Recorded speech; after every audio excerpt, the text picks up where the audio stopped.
Le film s'ouvre sur une scène impressionnante, une petite fille, Joy, grimpe sur les meubles de sa maison avec l'agilité d'une pro de l'escalade. Ses petites mains s'agrippent au bois, ses pieds trouvent appui là où personne ne penserait pouvoir poser un pied. Elle se déplace vite, avec précision. Clairement, elle n'a pas peur du vide. Une fois installée sur le rebord de la fenêtre, elle observe la ville en contrebas. Son appartement est perché tout en haut du plus haut immeuble de la ville. Et ce qu'elle ressent, une pure montée d'adrénaline. 20 ans plus tard, Joy se réveille en sursaut. La journée commence en mode speed, elle est à la bourre, elle court partout dans son appart. Juste avant de partir, son téléphone sonne. C'est Michael, son petit frère. Il a besoin d'aide, coincé à l'ambassade, impossible de rentrer sans un coup de main. Joy hésite un instant, mais soupire et accepte. Direction l'ambassade. Mais quand elle arrive, c'est la surprise totale. Michael vivait en Afrique depuis 15 ans, et le voilà tout juste de retour à Londres. La journée s'éternise, et Joy propose de l'emmener avec elle à son boulot. Juste au moment de partir, son scooter les lâche. Plus le choix, ils doivent traverser la ville à pied pour attraper un bus. Une demi-heure plus tard,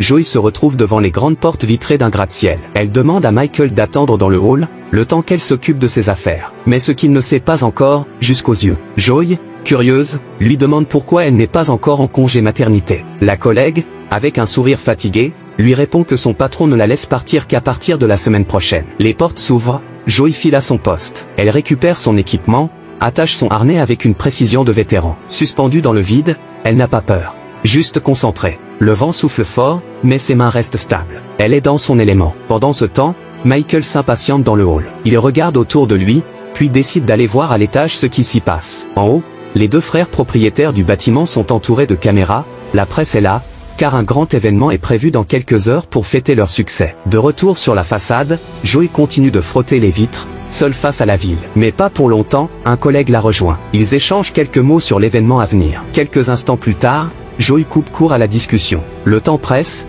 et il faut finir avant que la fête commence. Elle ordonne à son collègue de se séparer pour aller plus vite et couvrir plus de surface. Les heures passent. Le ciel s'assombrit, mais Joy continue, concentrée, imperturbable. Soudain, elle aperçoit Michael à l'étage, essoufflé, l'air un peu gêné. Son cœur rate un battement. Il n'a rien à faire ici. Elle le somme de retourner dans le hall, mais Michael en a marre d'attendre. Il proteste, il en a assez de poireauter en bas. Joy perd patience. Elle s'énerve et le prévient, s'il se fait repérer ici, elle risque de perdre son boulot. Ces mots font mouche. À contre-cœur, Michael tourne les talons en marmonnant. À peine parti, son téléphone vibre. C'est l'opérateur qui l'appelle en urgence, elle doit finir rapidement, l'événement commence dans quelques minutes. Pour gagner du temps, il lui propose d'utiliser une nacelle motorisée qui ira plus vite pour terminer les vitres points. Pendant ce temps, à l'intérieur, la fête bat son plein. Les invités arrivent, y compris la famille des propriétaires de l'immeuble. Jeffrey, l'aîné, est tiré à 4 épingles dans son costume. Son frère cadet, Gerald, est ailleurs, plus occupé à penser à son rendez-vous romantique prévu plus tard. Mais tout bascule quand un groupe étrange fait irruption. Masqués, silencieux, ils avancent avec assurance. La sécurité ne bouge pas. Aucun obstacle sur leur chemin dehors. Joy contacte l'opérateur pour signaler qu'elle a terminé et qu'elle est prête à redescendre. Mais une inquiétude lui serre le ventre. Michael est encore quelque part dans le bâtiment, et probablement en train de faire une bêtise. Puis tout bascule. Alors que l'opérateur commence à descendre la nacelle, une rafale de tirs éclate. Le groupe masqué ouvre le feu sans pitié. Tous les opérateurs sont abattus. Deux des assaillants se dirigent ensuite vers les systèmes de sécurité, ils prennent le contrôle des caméras, coupent l'électricité et verrouillent tout le réseau numérique du bâtiment. Joy, elle, est piégée. Toujours suspendue dans le vide, coincée dans la nacelle. Elle tente d'appeler l'opérateur en boucle, mais personne ne répond. Silence total. Elle ne sait pas encore que tous sont déjà morts. À l'intérieur, l'ambiance bascule. Jeffrey, prêt à prendre la parole pour lancer les festivités, est interrompu brutalement. Le groupe masqué surgit dans la salle, balance des gaz lacrymogènes, provoquant une panique générale. Mais à la surprise générale, il distribue ensuite des masques à Jeffrey et à ses invités VIP,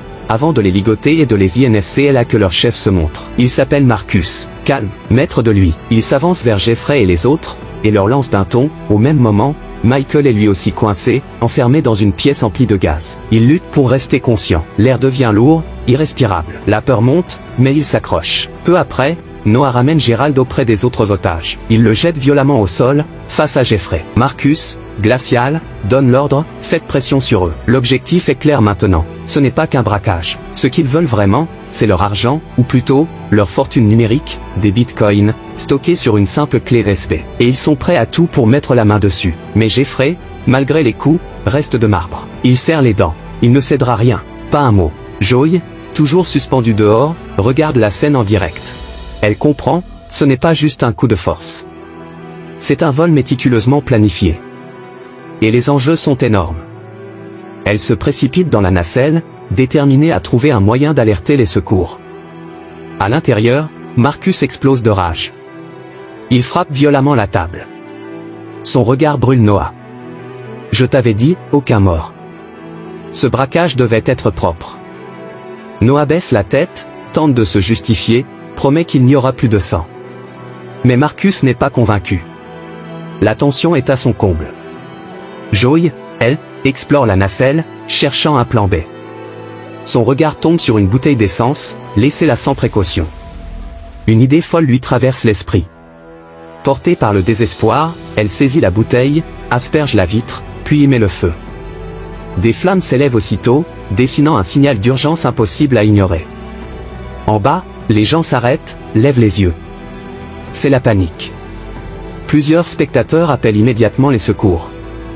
La police ne va pas tarder. Dans la salle de contrôle, un des hommes de Marcus serre les dents. Il comprend tout de suite, la laveuse de vitres vient de tout foutre en l'air. Marcus réagit aussitôt, glacé, Noah. Va la chercher.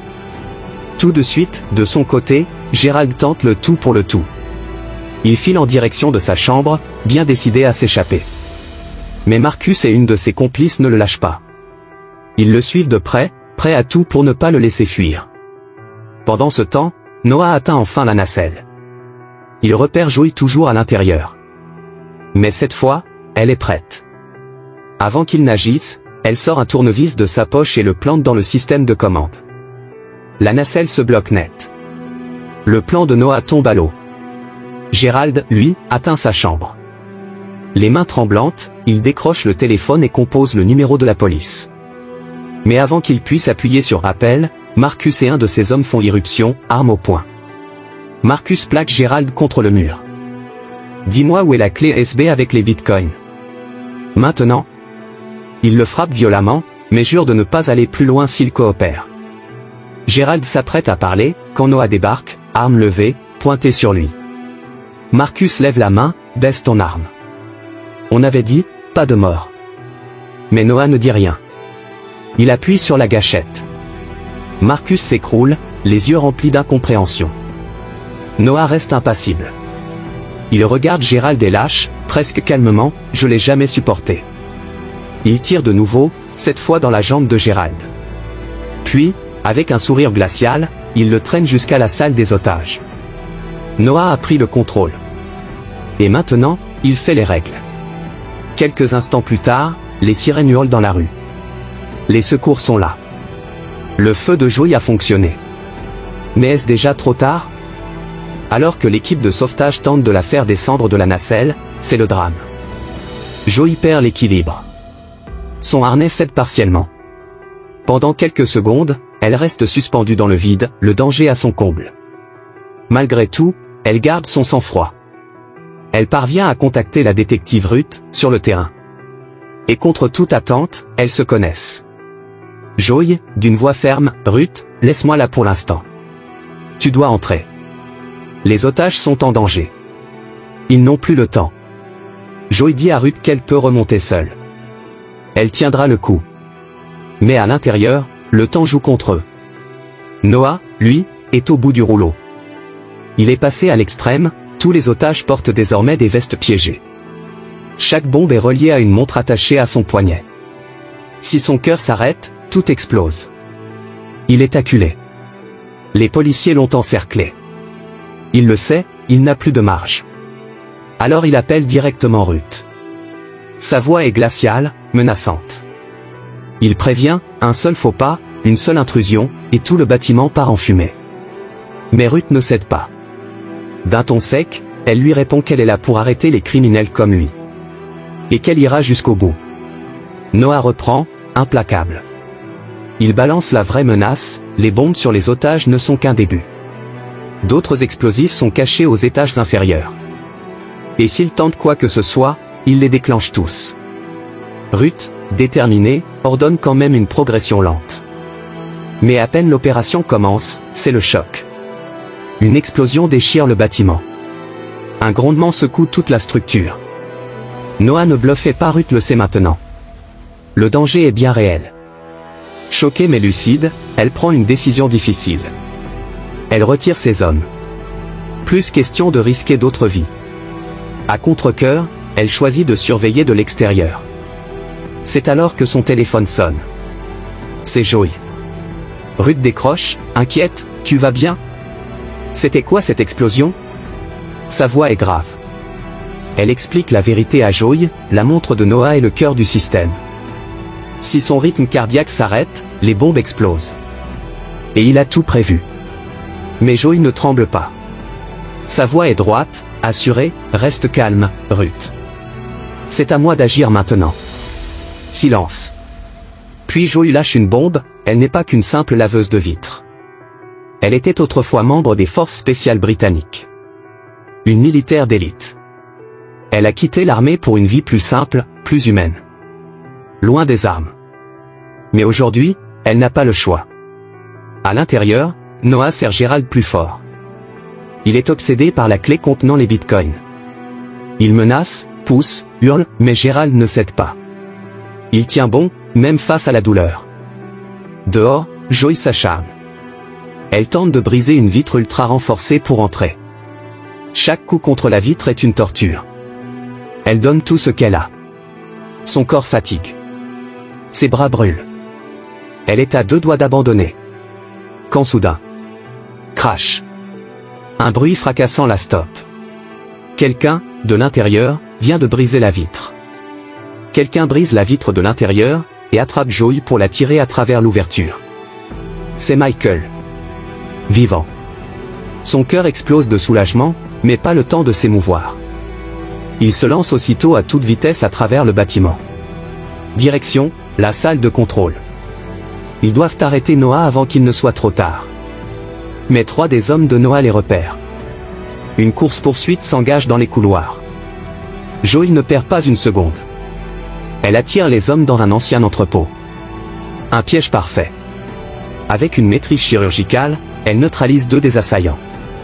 Mais le 3e la coince. Arme au poing, prêt à tirer. Tout semble perdu.